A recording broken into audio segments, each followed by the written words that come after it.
Praise ye the Lord. Слава нашему Господу!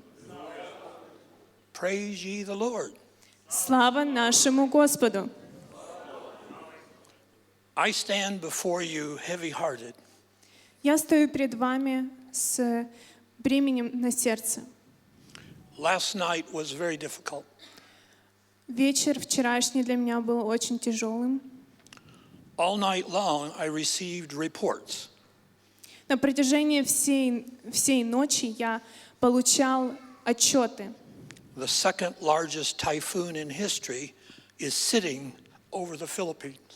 Второй по размеру большой тайфун, он был в Филиппинах, прошел.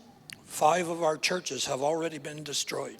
5 из наших церквей были разрушены. Schools have been destroyed.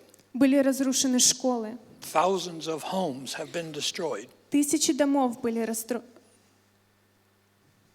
разрушены. An orphanage has been destroyed. И были разрушены также детские дома. Mud is flowing down mountains. Грязь просто стекала с гор. Farms are washed out. Фермы были просто смыты. Thousands of lives have been lost. Тысячи жизней были потеряны. So I prayed. И я молился. I didn't know what else to do. Я не знала, что мне оставалось делать. And I tried to go to sleep. И я пытался уснуть. I wanted to make sure I was awake this morning. Я хотела быть уверенным, что я буду готов к сегодняшнему служению. And then my phone rang again. И потом снова зазвонил мой телефон. This time it was India. И в этот раз это были люди с Индии. Radicals have burned 5 churches again. Радикалисты, они спалили церкви снова. 100 Christians were hacked to pieces. Сотни христиан были просто разорваны на куски. I won't give you all the details. Я не буду, конечно, вдаваться во все подробности.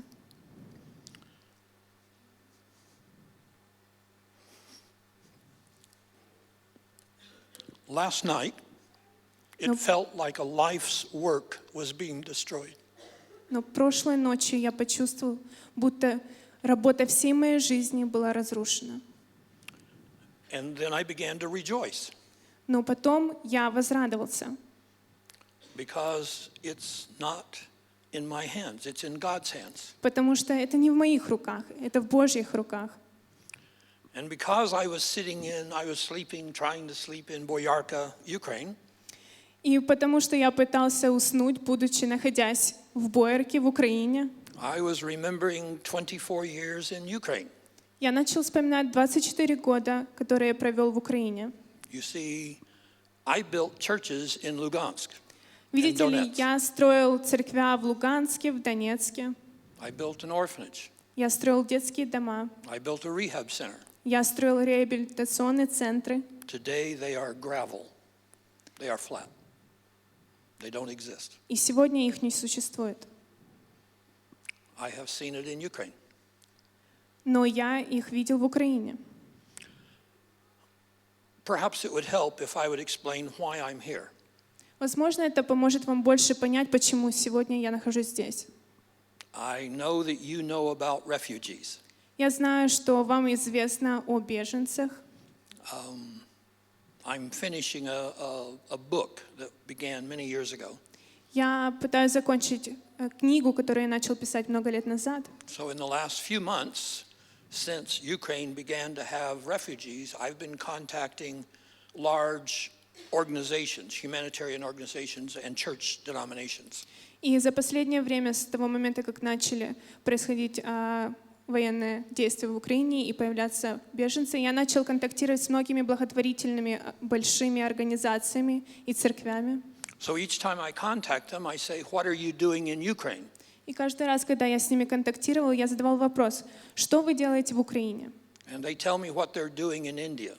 И они мне начинали говорить, какую работу они проводят в Индии. They tell me about all the missionaries they have in Bangladesh. И они мне рассказывали о всех миссионерах, которых они имеют в Бангладеше. They tell me how many containers of food they have shipped to here or there or somewhere else. И они мне начинали рассказывать, сколько много контейнеров с едой они отправляли туда или в другое место. So then I asked the question again, what are you doing in Ukraine? И потом я снова задавала ему вопрос, но что вы делаете в Украине? Какую работу вы проводите в Украине? And they confess И они признались, they're doing nothing. что они ничего не делают для Украины. And I asked, why not? И я спросил, но почему? Почему нет? Do you not know what the situation is? Не знаете ли вы, какая ситуация сейчас в Украине? And they confess they do not. И они признались, они не знают. So I informed them. И я проинформировал их. I am a self-appointed ambassador for Ukraine. Я самоназначенный посол от Украины. I'm not Ukrainian. Я не украинец, I'm still an American я все еще американец, because my parents were Americans. потому что мои родители были американцами. Но в сердце я украинец.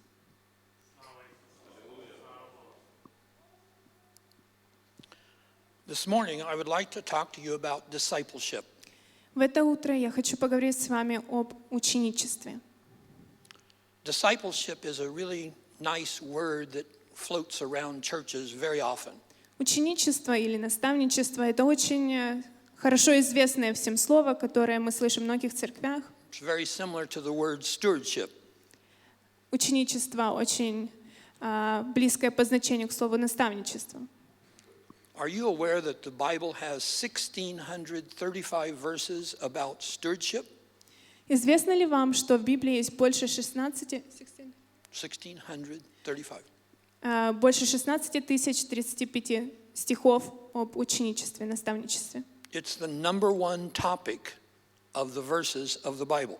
Это тема номер один в Библии среди всех стихов, которые мы читаем. At the age of 60, I actually went back to a seminary and got a degree. В возрасте 60 лет я отправился в семинарию, чтобы получить там образование In stewardship. по наставничеству. And I am terribly impressed that it's the least preached doctrine of the whole Bible. И я немного разочарован, что это тема, которую проповедует намного меньше из всех тем, которые есть в Библии. I've also concluded that the reason God put 1,635 verses in the Bible about stewardship is it's the most difficult thing for people to absorb into their brain. И мне кажется, что причина, по которой Бог нам дал столько множества стихов об ученичестве и наставничестве, потому что для нас, людей, очень сложно понять, осознать эту тему и важность ее. As important as the word salvation is, it is only in the Bible 5 times. Но слово «спасение» упоминается в Библии ровно 5 раз. So obviously God's opinion is it's easier for people to understand salvation than to understand stewardship. И как мне кажется, что, видимо, понятие о спасении, возможно, для людей было более принятным, чем понимание о наставничестве. So as I thought about trying to communicate stewardship to you, I realized what I needed to do was give you an illustration. И по мере того, как я хотела вам рассказать о наставничестве, я подумала, было бы хорошо использовать иллюстрацию. So this morning I'd like to remind you about the first disciples. И сегодня утром я хочу вам напомнить о первых учениках. The first disciples were very special people. Первые ученики Христа были очень особенными людьми. They lived out on mountains. Они жили в горах. Probably it was dry and cold most nights. Возможно, большинство ночей это было холодно, сухо. These people desired to know God. Но эти люди имели желание познать Господа. They wanted God to be in their lives. Они хотели, чтобы Бог был присутствующим в их жизни. So they prayed with such earnestness that God spoke to them.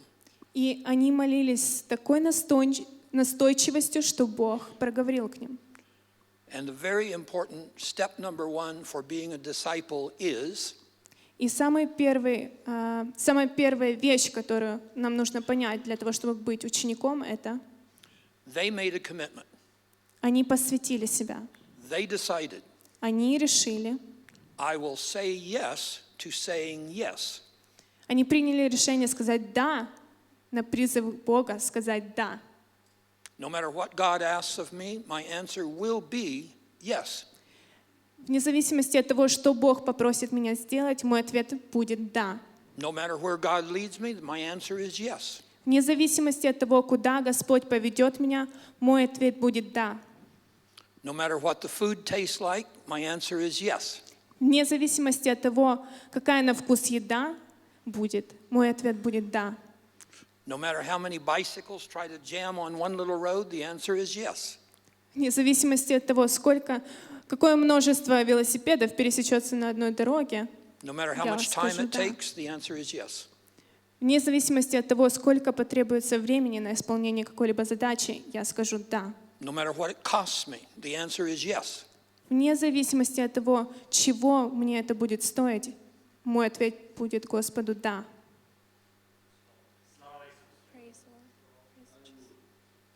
Perhaps I can help you appreciate what that means. Возможно, я помогу вам оценить, что это означает. My father was a carpenter. Мой отец был плотником. He did not finish the 6th form. Он не закончил 6 класс, He was a very intelligent man, но он был достаточно образованным человеком. but he was not educated. Вернее, он был достаточно смышленым, умным, но не образованным. He never preached a sermon, Он никогда не проповедовал на служение. but while I lived in his home, we built 8 churches. Но пока я жил в его доме, мы строили церквя. So he would work during the week, earn money, go to the bank, cash his check, get money, and go to the lumber yard and buy lumber. Итак, на протяжении недели он работал, в конце недели он шел в банк, снимал со счета своего деньги, затем он шел в магазин и покупал древесину или стройматериалы для того, чтобы строить церковь. We'd eat a quick dinner, Мы ужинали быстро, then we would go to the church and work on the church. и потом мы всегда шли в церковь и работали в церкви. Every day, Каждый every день, week, каждую every month. неделю, каждый месяц. No vacations, Без отпусков, no getting tired, без усталости, не no уставая, being lazy. и без лени. That was my father's life. That's what he taught me. Такой была жизнь моего отца, и это то, чему он меня научил. So I finished school and went away to college. Итак, я закончил школу и потом отправился в колледж. I knew my father would not give me any money at all. Я знал, что мой отец не сможет мне дать вообще никаких денег. The church came first. Церковь всегда для него была на первом Church had месте. always come first. Церковь всегда была на первом It was месте для going to него. continue coming first. И это всегда бы продолжалось бы быть для него на первом месте. So I went away to school knowing I was going to earn my way through school. И отправившись в школу, в колледж, я знал, что мне пришлось бы зарабатывать самому деньги, пока I я did. ходил в школу. I И did. так я и поступал. But let us return for a moment to the scripture. И давайте на минуточку обратимся к Писанию. Those first disciples prepared for their stewardship. И эти первые ученики, они были подготовлены к наставничеству. They prepared for their discipleship. Они были подготовлены к тому, чтобы вести учеников. So I believe that they trained their families to be everything they had to be so that the man could be the disciple. И я верю, что они также и научали свои семьи всем тем, чем необходимо, чтобы они могли быть настоящими учениками. I believe they stored Христа. food. I believe they stored up food. Я верю, что, возможно, они хранили еду. They trained people to be in charge of their flocks. Flocks, sheep, cattle. Они обучали людей, как строить лодки. They trained people to protect the families. Возможно, они обучали тому, как защищать свои семьи. But most importantly, they lived disciplined lives. Но прежде всего они жили в дисциплине. And they began to memorize the stars in the heavens. И они начали запоминать звезды в небесах. They memorized the stars in the heavens. Они начали запоминать звезды, которые находились в небесах. If you've ever tried that, that's really difficult. Если вы когда-либо пробовали учить или изучали не астрологию, но науку, которая изучает звезды, вы бы знали, что это очень сложно. And then the event that God had told them was going to come occurred. The event happened. И через рассматривание этих звезд Бог говорил о том, что могло бы произойти. A special star appeared. И появилась на небе одна особая звезда. Have you guessed what story I'm telling? Догадались ли вы уже, о чем я сейчас говорю? Of course. Конечно. Now remember, those men, when that star appeared, had to jump on their camels. И давайте вспомним, эти люди, увидев звезду, которая появилась в небе, сразу же сели на своих верблюдов и отправились. There were no motels and no McDonald's, В то время не было никаких отелей, мотелей или Макдональдсов, no police to protect them. никакой не было полиции, чтобы защитить их. But long ago, they said yes to saying yes. Но задолго до этого они приняли решение ответить на Божий призыв. Now, we really don't know who those men were. И на самом деле мы не до конца знаем, кем были эти мужчины. We know some really special things about them. Мы знаем некоторые особенные вещи, которые характеризировали их. Unquestionably, they were special people. Но, несомненно, они были особыми людьми для Бога. The Bible clearly tells us that one man accumulated frankincense. Frankincense, a very special spice. И Библия говорит о том, что один из них преподнес очень особое благовоние Иисусу. Another man accumulated myrrh. И второй человек также преподнес особый дар. And another man accumulated gold. То есть мы помним, да, 3 дара, которые мудрецы преподнесли Иисусу. So when that special event occurred, they hopped on their camels and took their treasure with them. И когда они увидели эту звезду, этот особый момент, которого они так долго ждали, они сразу же сели на своих верблюдов и отправились, и взяв с собой свои драгоценности. God had informed them that the Messiah was coming. И Господь сказал им о том, что грядет Мессия.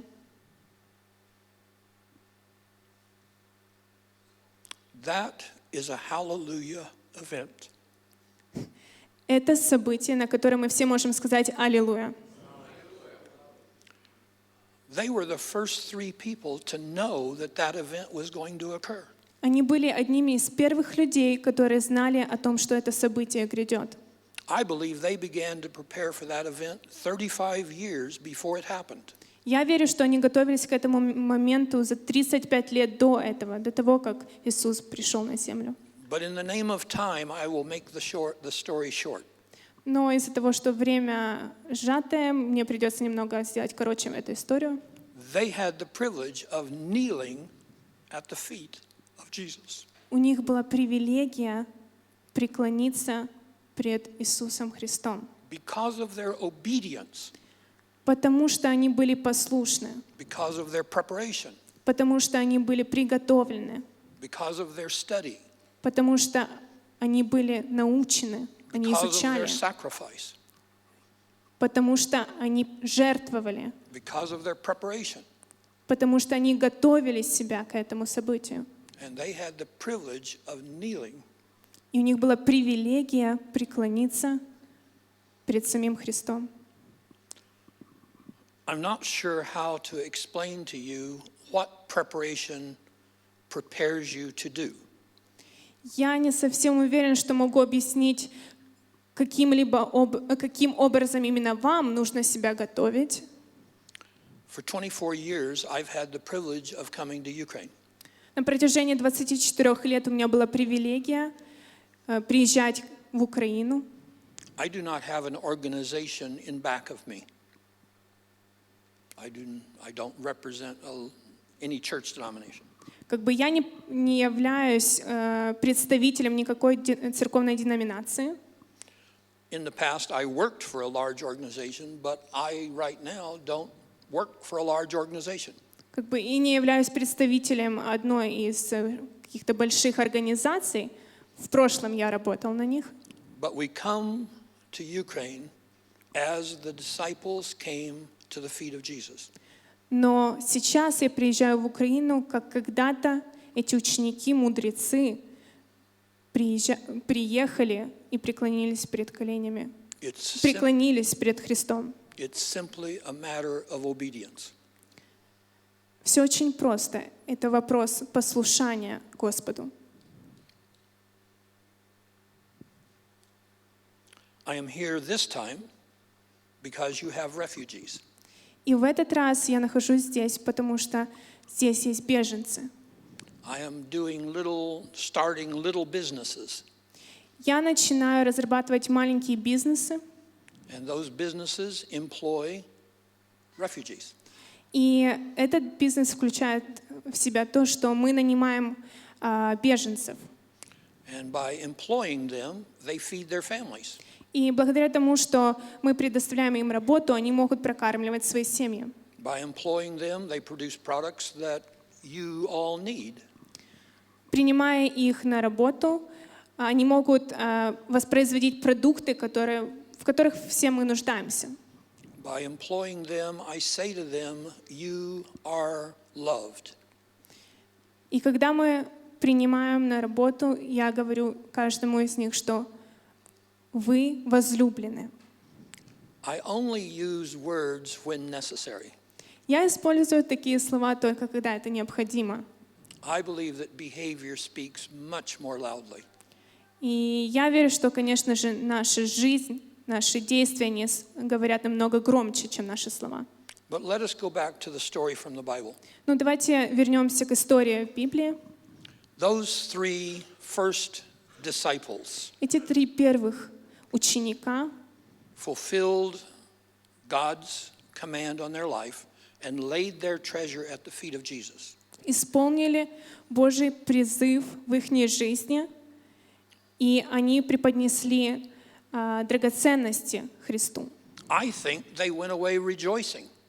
Я думаю, что они отправились обратно домой, радуясь. I think they were singing. Я думаю, что, возможно, они даже пели They обратно were по пути. praising God in the highest. Они благословляли и прославляли Господа. And the most important part is И самая важная часть — это they got to take the good news to their families first.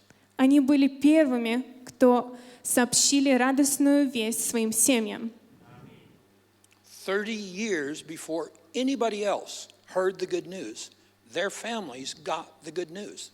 За 30 лет до того, как кто-либо узнал о этой радостной вести, их семьи были первыми, кто узнали эту весть. Because of obedience, Потому что они были послушны. because of preparation, Потому что они готовили себя. because of discipline, Потому что они дисциплинировали себя. because of listening to God. Потому что они слушали Господа. That's what a disciple is. Это и есть ученичество. I'm a disciple. Я ученик. I'm a very weird disciple. Я очень необычный ученик. I don't know how to lead worship. Я не знаю, как вести прославление. I don't even know how to take a collection, take up an offering. All I know how to do is be obedient relative to who I am. Все, что я знаю, это как быть послушным тому, кем я являюсь. I'm an ex-chemist, В прошлом я химик, so I build water sterilization systems. и я строил систему по стерилизации воды. I'm a guy that believes everybody should have food.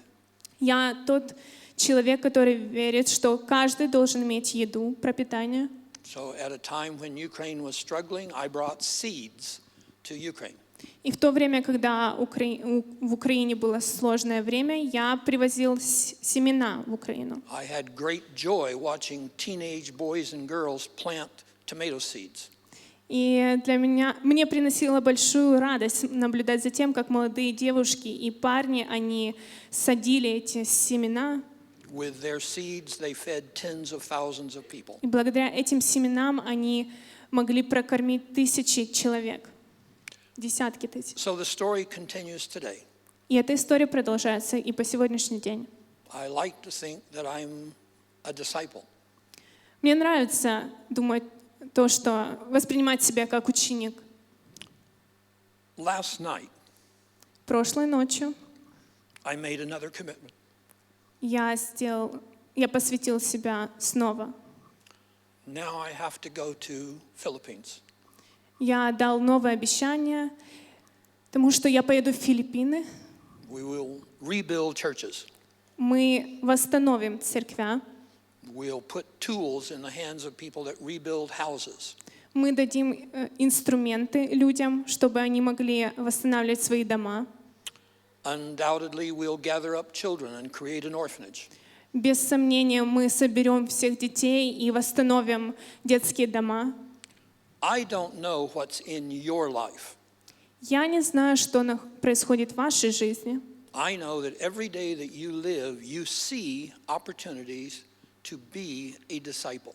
Я верю, что каждый день, живя своей жизнью, вы видите возможности тому, чтобы быть учеником Христа. So in the most simple words I know, please join me in discipleship.